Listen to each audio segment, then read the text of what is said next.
In this video, we're going to talk about the best YouTube growth hacks that I have used to help you grow as a small YouTuber. So if you want to learn how to grow your channel and to grow it fast, then keep on watching.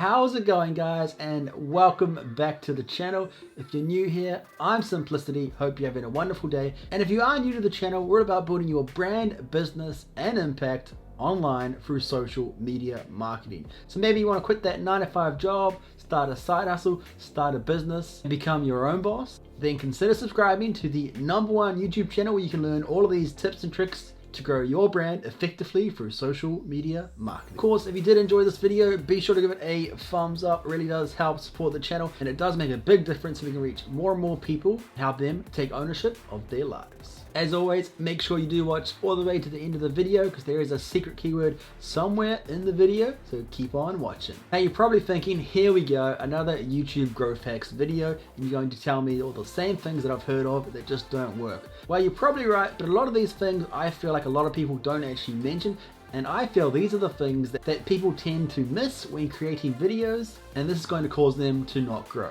Okay, so firstly, let's talk about all the things that you've probably heard before that every single YouTuber tells you. You just gotta start. You just gotta hit record and start shooting video. Well, this probably is true, and I'm not saying this is bad advice, but it's something you've probably heard before, and it doesn't really help you when you've probably already started and you're not seeing the growth that you want.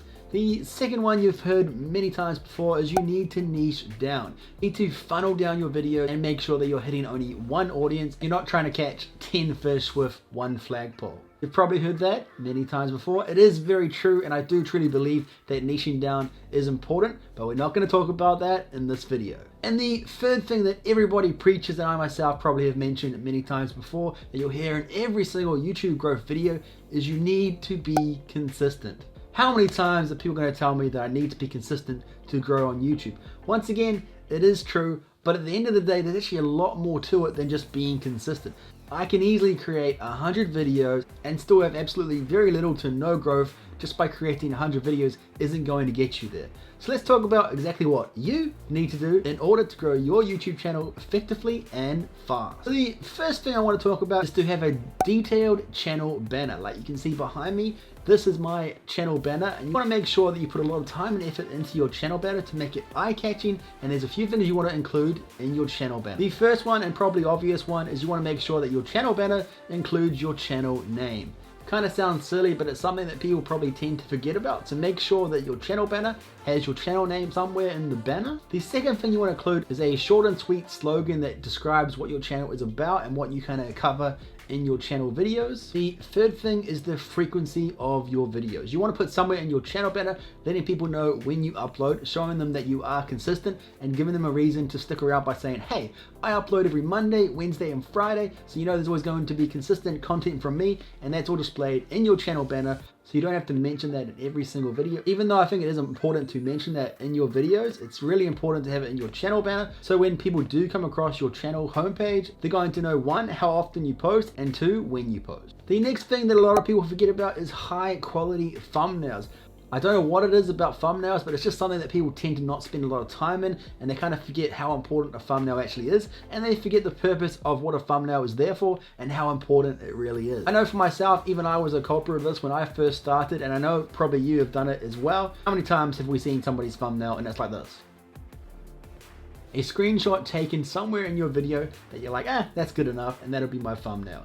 How many times have people used a screenshot? They haven't even taken the dedicated time to actually take a thumbnail and make it relevant to their video to show people what that video is about and why they should click on it. So make sure that you take the time. I know it's time consuming. I know it may not seem important, but having a quality thumbnail is really important because from the outside looking in, that is your cover, that is your thumbnail, that is your advertising in a way. From the outside looking in, that's telling someone whether they should watch the video or not, telling them whether somebody should click on that video or not by showing them what that video is about and why they should click on it. kind of like clickbaity thumbnails. Not saying that you should clickbait, but you want to make it exciting. You want to make somebody want to click on it. And by doing that is by having an eye-catching, amazing thumb. The third one is moving along with thumbnails is having an SEO-friendly title. Now, what I mean by SEO is the search engine optimization. And yes, YouTube has an algorithm. And what SEO actually is telling YouTube what your video is about. So your title needs to include keywords that people would be searching for, so that YouTube goes, oh, okay, this video is about this particularly related topic, and it tells YouTube that this video relates to this topic. So SEO friendly titles is just telling YouTube what that video is about, so they know what audience to show your video to. So SEO isn't automatically ranking your video, it's just telling YouTube what that video is about, and it gives yourself an opportunity to rank for those keywords because YouTube knows that's what that video is about. Now, I do have an in-depth video all about YouTube SEO. I will link it in the cards and also in the description. Definitely go ahead and check that one out for a really in-depth video about keywords and SEO optimization. Put simply, YouTube is a search engine, is the second largest search engine just below Google, and surprise, surprise, Google owns YouTube, so they own the two largest search engines in the entire world. So obviously there is an algorithm for both of these, and they both have an SEO. Google's is a really complicated SEO, and YouTube is similar but very different as well. And I don't know whether SEO is that interesting to you, but it's really important to make sure that you're doing your keyword research. So one, you actually know what your video is meant to be answering, and making sure that you're covering those keywords in your title so that the right people find your video. Moving along from that, the fourth one is a detailed description box.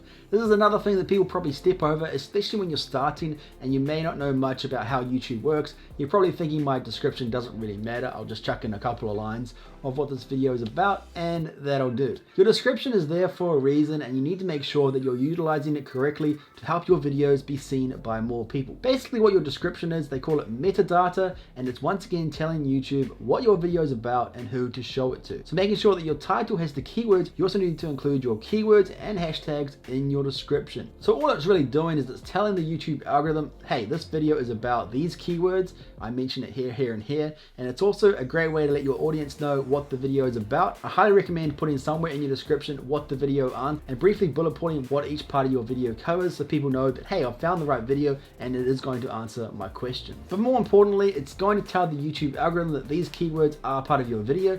It also comes down to what you actually say in your video. So that's why it's really important to include what you talk about in your description to cover your bases, but also YouTube will be picking up the words that you say in your video, and all of this metadata is meshed together to help YouTube know where to place your video and what people would enjoy your video. Because if you didn't know already, YouTube is trying to get the most watch time from their viewers. So they're only going to recommend videos that they know people will enjoy, and your video isn't going to get recommended if one, people aren't enjoying it, and two, YouTube doesn't really know what people to show it to, and therefore the people that do see it end up not enjoying it, and then generally what happens, your video just doesn't get shown anymore because it's not getting good results. The fifth thing I want to talk about is dedicated trailer videos. So what I mean by this is on Facebook mostly, and on Instagram, you can put trailers of your videos on those platforms. Now the reason you want to do this, especially with Facebook, the Facebook algorithm is designed to keep people on Facebook, just like YouTube is designed to keep people on YouTube. They don't want to encourage people to leave their platform. So when you look at it like that, it makes sense that Facebook doesn't want to get people leaving their platform to go to YouTube. So when you link a YouTube video, generally speaking,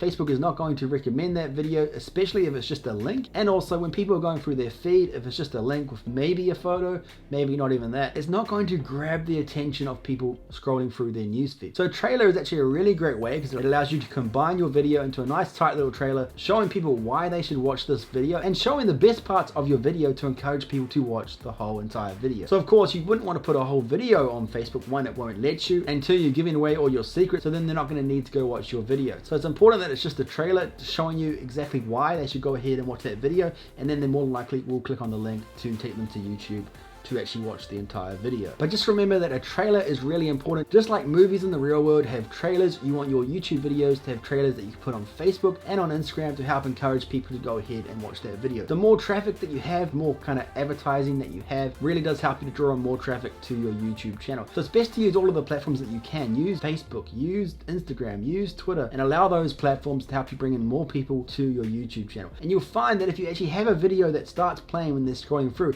it's going to grab the attention of that viewer, and they're more than likely going to go, hey, what's this video about, and actually check it out. That's where you're likely to see a huge spike in your engagement and draw more people to your YouTube channel. The sixth thing I want to talk about is aesthetics, your look. And I don't mean if you're ugly then people aren't going to watch your videos, although it might be true. No.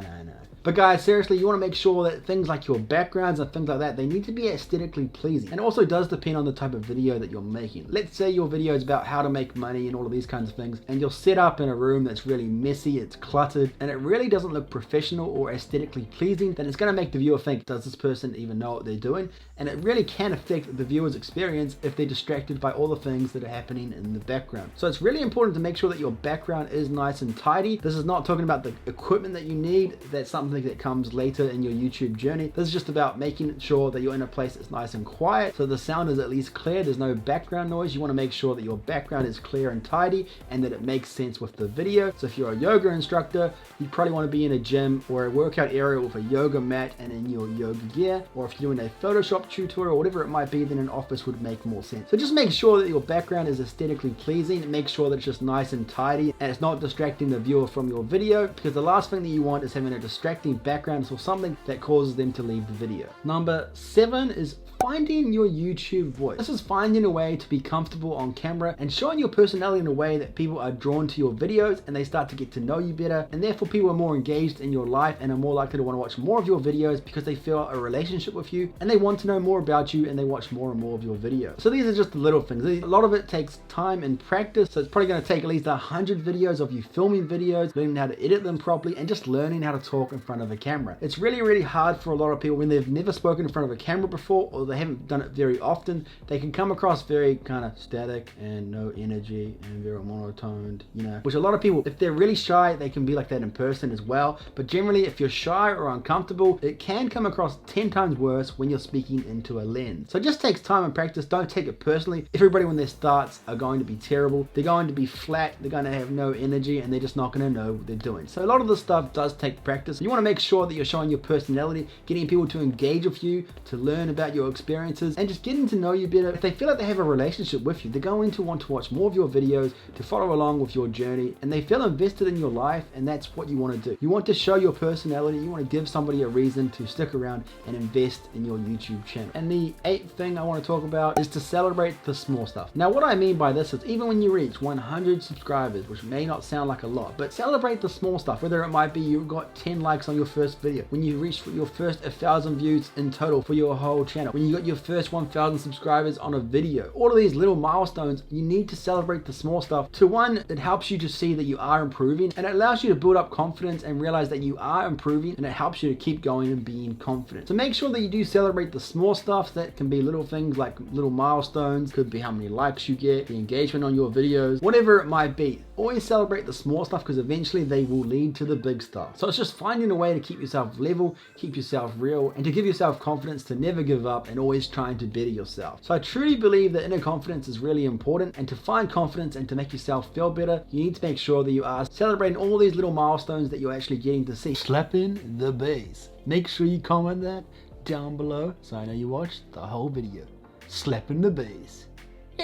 Hey, I reached that goal. Hey, I made that milestone. And it makes you feel good about yourself and it makes you keep moving forward. That being said, if you've started YouTube for the wrong reasons, maybe you wanted to start YouTube to earn some money online, then YouTube is probably not the right place for you. And the reason for that, and so many YouTubers will tell you this, is that YouTube actually isn't the best place to make money. There are so many better websites and so many different ways to actually make money than through YouTube. YouTube is not a get rich, get fast scheme. It definitely can be successful and you can earn a decent amount of money from YouTube, but this is an investment. This is something that takes time. So if you're not willing to invest in it, then YouTube probably isn't the best idea for trying to earn money quickly. So just remember why you started YouTube and realize that it is a process, it is a marathon, and you need to make sure that you enjoy the process to enjoy the journey. So those were my YouTube growth hacks for 2020. I know a lot of you are probably still stuck trying to figure out how I can grow my YouTube channel, and you've probably watched so many of these videos, but I really hope these new strategies have helped you. Definitely let me know in the comment section down below if you've tried any of these tactics, and let me know how they work for you. And as always, make sure that you let me know if there's any other questions that you have,